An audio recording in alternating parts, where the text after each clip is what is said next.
বিশালগড়ের দুর্গানগর এলাকা থেকে সুনির্দিষ্ট খবরের ভিত্তিতে বিশেষ অভিযান সংগঠিত করে বন দপ্তরের কর্মীরা।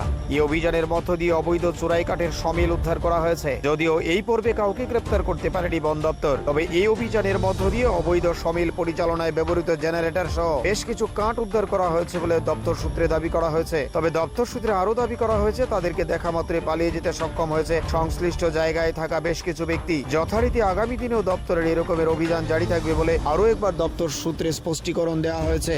আজকে সকালবেলা আমাদের কাছে একটা সিক্রেটলি ইনফরমেশন আছে দুগাঙ্গি এরিয়া থেকে, যে এখানে একটি ইললিগালি সমিল চলছে।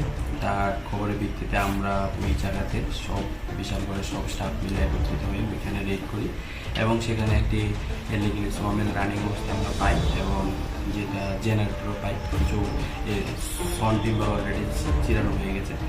আমাদের দেখামাত্র ওই লোকগুলো দূরে থেকে আগে থেকে পালিয়ে যায়। তারপর আমরা সমিলটা আর জেনারেটর এবং যে সব টিম্বার আছে ওইগুলোকে আমরা সিজ করে আমাদের অফিস কক্ষে নিয়ে আসি। বাজার মূল্য কেমন হবে? বাজার মূল্য এটা অনুমানিক সব কিছু মিলে 2 লাখ টাকা হবে। কোথায় হয়েছে টোটাল ঘটনাটা? ঘটনাটা হয়েছে দুগাঙ্গি এরিয়া থেকে। কি দুগাঙ্গি এরিয়া, দুর্গানগর গ্রাম সভা।